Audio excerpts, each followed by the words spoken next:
अस्सलाम वालेकुम सुनो प्यारे की हाल है ठीक ठाक हो ਤੁਸੀਂ ਵੇਖ ਲਿਓ ਸਾਡਾ ਚੈਨਲ 4 ਯਾਰ ਵਲੌਗਸ ਤੇ ਜਨਾਬ ਅਸੀਂ ਇਸ ਟਾਈਮ ਖੜੇ ਆਂ ਦਰਿਆ ਚਨਾਬ ਦੇ ਕਿਨਾਰੇ ਤੇ ਇਹ ਪਿੱਛੇ ਤੁਸੀਂ ਵੇਖ ਰਹੇ ਹੋ ਪਾਣੀ ਦੇ ਹਾਲਾਤ ਕੀ ਨੇ ਪਾਣੀ ਦਾ ਬਹਾਅ ਵੀ ਕਾਫੀ ਤੇਜ਼ ਹੈ ਤੇ ਮੈਂ ਕਿਹਾ ਜਨਾਬ ਤੁਹਾਨੂੰ ਦੱਸ ਦਈਏ ਇਸ ਹਾਲਾਤ ਦੀ ਅਪਡੇਟ ਬਾਰੇ ਪਬਲਿਕ ਨੇ ਬੜਾ ਰੌਲਾ ਪਾਇਆ ਸਲਾਬ ਓਏ ਹੋਏ ਰੁੜ ਗਈ ਹਰਸ਼ਾ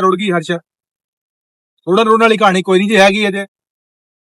ਅੱਲਾ ਨਾ करे रुड़न ਦੀ नौबत आए लेकिन इस टाइम ਜਿਹੜਾ ਸਿਰਫ ਮੌਨਸੂਨ ਦਾ ਮੌਸਮ ਹੈ ਬਾਰਿਸ਼ਾਂ ਦਾ ਪਾਣੀ ਹੈ ਇਹ ਚੱਲ ਰਿਹਾ ਵੇ ਇੰਨਾ ਕੁ ਪਾਣੀ ਹੈ 80 ਲੱਖ 1.5 ਲੱਖ ਪਾਣੀ ਦਰਿਆ ਦੀ ਸ਼ਾਨ ਹੈ ਯਾਰ ਕੀ ਹੋ ਗਿਆ ਇੰਨਾ ਕੁ ਪਾਣੀ ਦਰਿਆ 'ਚ ਦਰਿਆ ਵਗਦੇ ਸੋਹਣੇ ਲੱਗਦੇ ਨੇ ਲਾਦੇ ਬੰਦਿਓ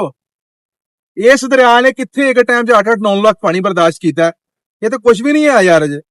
ਇਸ ਵਾਸਤੇ ਹਾਂ ਇੱਕ ਚੀਜ਼ ਹੈਗੀ ਹੈ ਕਿ ਨਦੀ ਨਾਲਿਆਂ ਤੋਂ ਦਰਿਆਵਾਂ ਤੋਂ ਨਹਿਰਾਂ ਤੋਂ ਨਾ ਥੋੜਾ ਜਿਹਾ ਬਚ ਕੇ ਰਹੋ ਸਾਈਡਾਂ ਤੋਂ ਰਹੋ ਪਾਣੀ ਦੇ ਬਹਾਅ ਤੇਜ਼ ਨੇ ਮੌਨਸੂਨ ਦਾ ਮੌਸਮ ਬਾਰਿਸ਼ਾਂ ਬੜੀਆਂ ਹੋ ਰਹੀਆਂ ਤੁਹਾਨੂੰ ਪਤਾ ਅੱਜ ਕੱਲ ਬੜੇ ਆ ਇੰਡੀਆ ਦਾ ਪਾਣੀ ਫਿਲਹਾਲ ਕੋਈ ਨਹੀਂ ਛੱਡਿਆ ਹੈਗਾ ਐਵੇਂ ਖਾਣੀਆਂ ਸਾਰੀਆਂ ਠੀਕ ਹੈ ਤੇ ਹਾਲ ਪਤਾ ਜਿਨ੍ਹਾਂ ਇਲਾਕਿਆਂ 'ਚ ਜ਼ਮੀਨੀ ਕਟਾਓ ਹੈ ਅੱਜ ਪੰਜਾਬੀ 'ਚ ਕਹਿੰਦੇ ਦਰਿਆ ਨੇ ਢਾਹ ਲਾਈ ਹੋਈ ਹੈ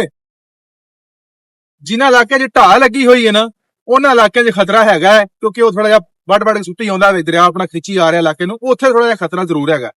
ਬਾਕੀ ਪਾਣੀ ਪੂਣੀ ਤੇ ਰੋਜ਼ ਦਿਨ ਪਤਾ ਚੱਲਦੇ ਰਹਿੰਦੇ ਨੇ ਮੌਸਮੀ ਸੂਰਤ ਹਾਲ ਹੈ ਬਾਰਿਸ਼ਾਂ ਦਾ ਮੌਸਮ 'ਚ ਹਰ ਸਾਲ ਪਾਣੀ ਦਰਿਆਵਾਂ 'ਚ ਆਉਂਦਾ ਪੂਰਾ ਸਾਲ ਸੁੱਕਾ ਵੀ ਤੇ ਰਹਿੰਦਾ ਹੀ ਹੈ ਨਾ ਤੇ ਜਦ ਕੀ ਚੱਲ ਪਿਆ ਤਾਂ ਕੀ ਹੋ ਗਿਆ ਤੇ ਬਹਰਹਾਲ ਅੱਲਾ ਫਜ਼ਲ ਕਰੇ ਜੀ ਇਹਤਿਆਤ ਜਿਹੜੀ ਹੈ ਉਹ ਬਹੁਤ ਜ਼ਰੂਰੀ ਹੈ ਇਹਤਿਆਤ ਜ਼ਰੂਰ ਕਰੋ ਲੇਕਿਨ ਇੰਨਾ ਖਤਰਾ ਨਹੀਂ ਹੈਗਾ ਜਿੰਨਾ ਖਤਰਾ ਦੱਸਿਆ ਜਾ ਰਿਹਾ ਬਹਰਹਾਲ ਅਸੀਂ ਤੁਹਾਨੂੰ ਅਗਲੀ ਮਜ਼ੀਦ ਅਪਡੇਟ ਤੁਹਾਨੂੰ ਦਿੰਦੇ ਰਹਾਂਗੇ ਸਾਡੇ ਨਾਲ ਜੁੜੇ ਰਿਹਾ ਜੀ ਇਨਸ਼ਾਅੱਲਾ ਦੱਸਾਂਗੇ ਜ਼ਰੂਰ ਓਕੇ